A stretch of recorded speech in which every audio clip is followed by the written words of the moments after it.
A eletricidade está presente em todos os momentos das nossas vidas.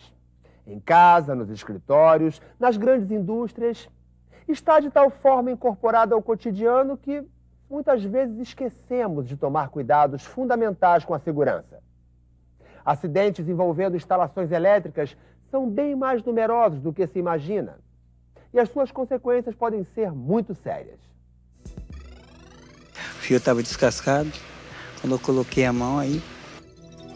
Quando eu coloquei a mão na fresa e quando eu coloquei a outra mão na parte que deu aterramento, aí o que aconteceu? Ela me deu um choque, eu caí sentado, fiquei mais ou menos uns 10 a 15 segundos desacordado. Acontece às vezes de a gente tomar um choque na extensão que está cortada. Acontece. Os riscos de acidente em instalações elétricas existem tanto para os profissionais que trabalham diretamente com elas, como para os usuários comuns.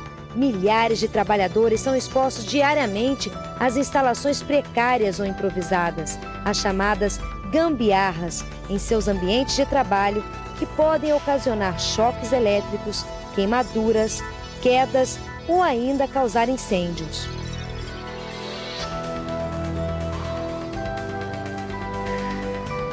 O risco de exposição também varia dependendo da atividade.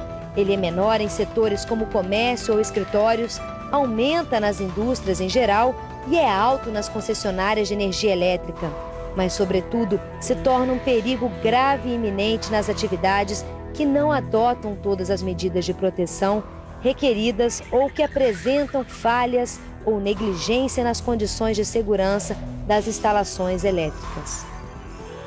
É importante lembrar, por exemplo, que no ano de 99, as empresas responsáveis pela geração, transmissão e distribuição de energia elétrica no Brasil registraram nas suas atividades 71 acidentes com vítimas fatais, em um setor onde só se envolvem trabalhadores especializados.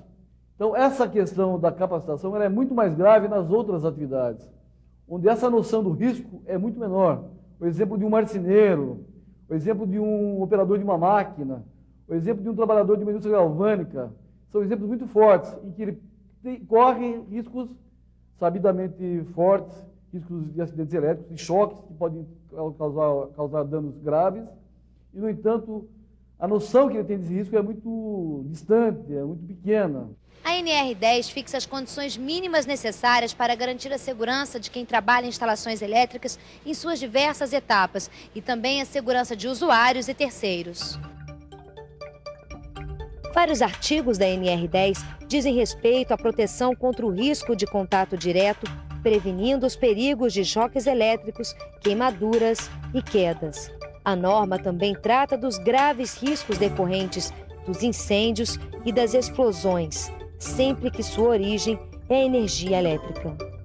Ela é a norma que determina uma série de dispositivos e equipamentos de proteção, tais como luvas, capacetes, botas, óculos, que além de ferramentais do tipo bastões de segurança, ferramentais isolados e todas as formas de construção de uma instalação elétrica, através de eletrodutos, eletrocalhas, quadros de proteção, invólucros de proteção, que, enfim, são instalados ou são executados de forma a proteger os trabalhadores que interagem, ou até mesmo os usuários e até terceiros que interagem com o agente de risco de energia elétrica.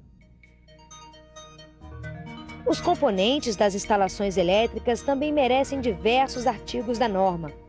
Os quadros elétricos, motores, ferramentas elétricas e equipamentos devem ser instalados consideradas as recomendações do fabricante e as normas específicas no que se refere à localização, distância de isolamento e condições de operação. No ambiente de trabalho, eles devem ser instalados em locais bem ventilados, construídos com materiais incombustíveis e providos de portas corta-fogo de fechamento automático. Nós temos que ter um projeto, né? Esse projeto nós vamos levar em consideração as cargas, né? E as necessidades da localidade ou da edificação propriamente dito. Um outro aspecto importante a ser observado seria a parte da avaliação de risco antes da execução das tarefas. Especificamente, tarefas feitas em espaços confinados, onde nós temos a formação de gases, né?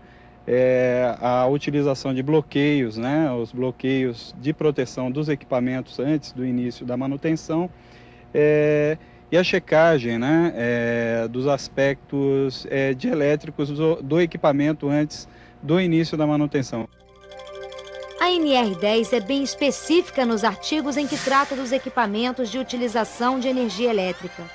Por exemplo, as instalações destinadas à utilização de ferramentas elétricas portáteis devem ser aterradas e protegidas da água.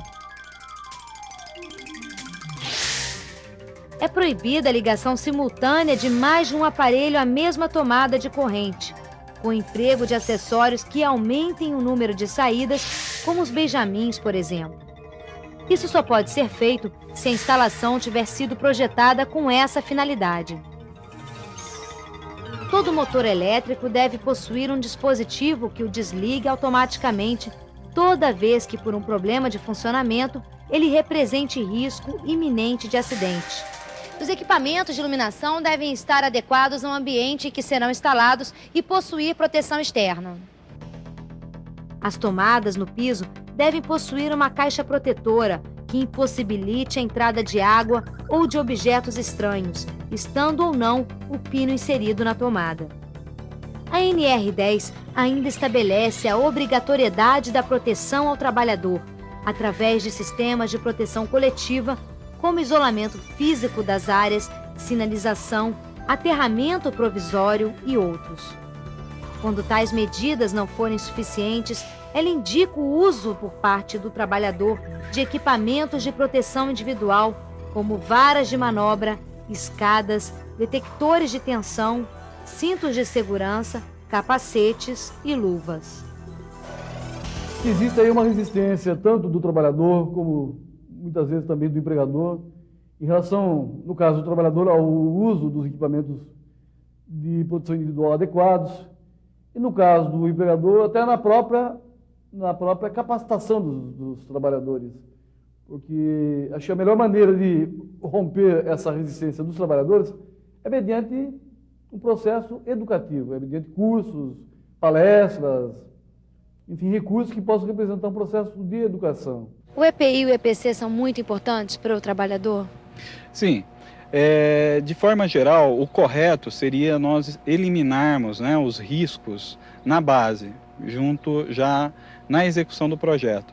Mas isso nem sempre é possível. Então, nas situações onde nós não temos condições de eliminar os riscos, né, através de projetos ou de equipamentos, né, nós utilizamos os EPIs. Então, eles se fazem muito importantes, porque eles vão controlar o risco, evitando que ele vire um fato indesejado vindo a vitimar o nosso trabalhador.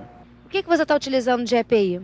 Olha, nesse momento, EPI, eu tenho esta roupa, que é uma roupa especial, luvas, óculos, capacete, botas, e agora, padrão da empresa, é essas faixas refletivas, que é para trabalho na área externa de rua e trabalho noturno. Somente os trabalhadores que possuem comprovada qualificação ou capacitação poderão interagir com serviços e instalações de eletricidade. Nenhum trabalhador poderá ser autorizado a realizar intervenções em instalações elétricas se não possuir qualificação ou capacitação. Existe uma série de regras e procedimentos estabelecidos na NR10, que tem como objetivo garantir a segurança nas instalações elétricas. Essas instalações devem ser planejadas e executadas de maneira a não prejudicar o meio ambiente. A energia elétrica é reconhecidamente importante para o desenvolvimento econômico, tecnológico e também para o conforto da vida moderna. E a consciência dos riscos que ela traz para o homem e para o meio ambiente é fundamental. Medidas de proteção existem e elas estão aí mesmo para serem tomadas.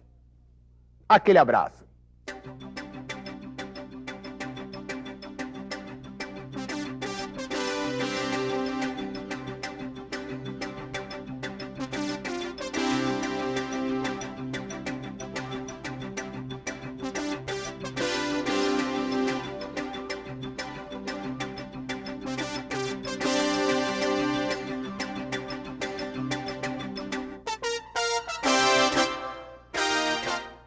Fundacentro, trabalhando pela segurança e saúde de quem trabalha.